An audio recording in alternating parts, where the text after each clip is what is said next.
2060.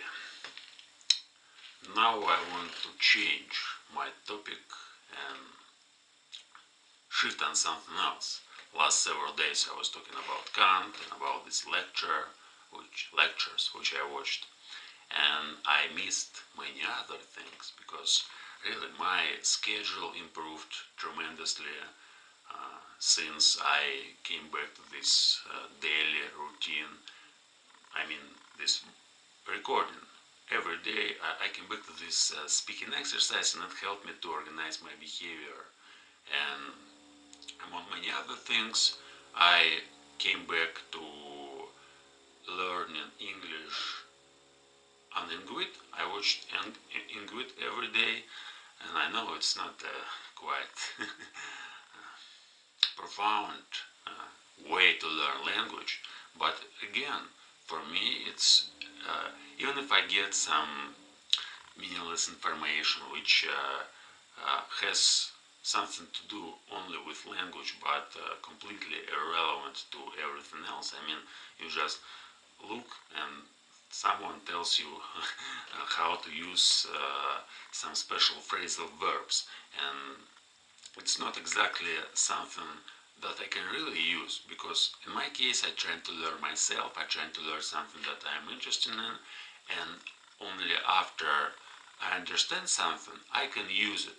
But when I get something completely irrelevant, I mean some phrasal verbs, and and if I'm forced to use them, I just don't see any case in which I can apply it. I mean, of course, I can create some superfluous examples which can fit this phrasal verb, for example. But I don't see why I should do that if I have lots of other things which I am interested in and which I can really improve by learning language.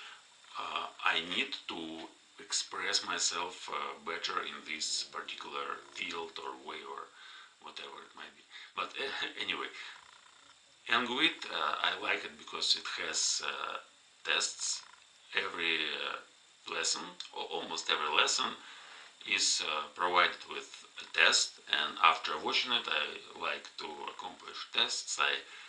Usually I do it perfectly without mistakes, but sometimes there's one mistake, very rare there's two, and well, I remember when I only discovered Anguit, it was about 4 years ago, perhaps it was in 2014 or 2015, I don't remember exactly, but I remember that after each video I tried to accomplish a test and I had so many mistakes. I couldn't understand the point, and I tried to read the test, the item, and I couldn't understand, and I just put by guessing, and mostly my results were 60% or 70%. It's like 6 or 7 out of 10 I was able to answer. But now I can easily understand everything, and I like it. It's just like a game for me. It's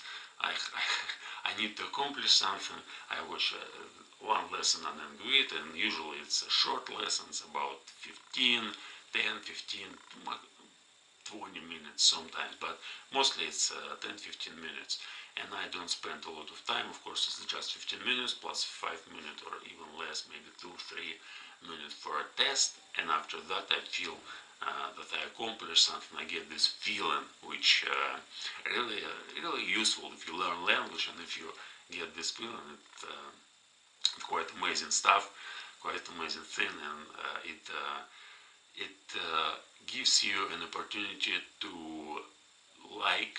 love your learning, because if you do it again and again and you see some kind of success, that you accomplish everything perfectly, after that you want to do it more and more and more. But of course there's no improvement in the quality of a task, and if you do it again and again, it's the same stupid tests and eventually you can become disappointed by accomplishing every time the same thing, and you might want something else. And for that purpose, of course, there's many other sites. You can check Brilliant, for example. There are such amazing tasks which not so easy to solve. And I guess there are lots of sites as such, but not all of them focused on learning English. And Brilliant, especially, it's not about learning English or language. It's mostly about some solving problems, about some. No, it's not about language exactly. It's more about science and about training your brain to solve many different problems in many different fields, like physics, mathematics, biology, game theory, everything. Well, yeah, I wanted to shift from these Kant lectures, but yeah, I mentioned Engluid. What else? I found that it's really important to find find some new information, and now I work with new information by learning new words, of course. And in the internet, I finished this book, Murphy's Grammar Book, and now I am seeking for something similar, but with uh, more, more difficult, something more difficult, and perhaps it will be some kind of text book which I will read and do it constantly each day, because Murphy's book was quite easy to read. It had small sections, and I was able to fulfill each lesson in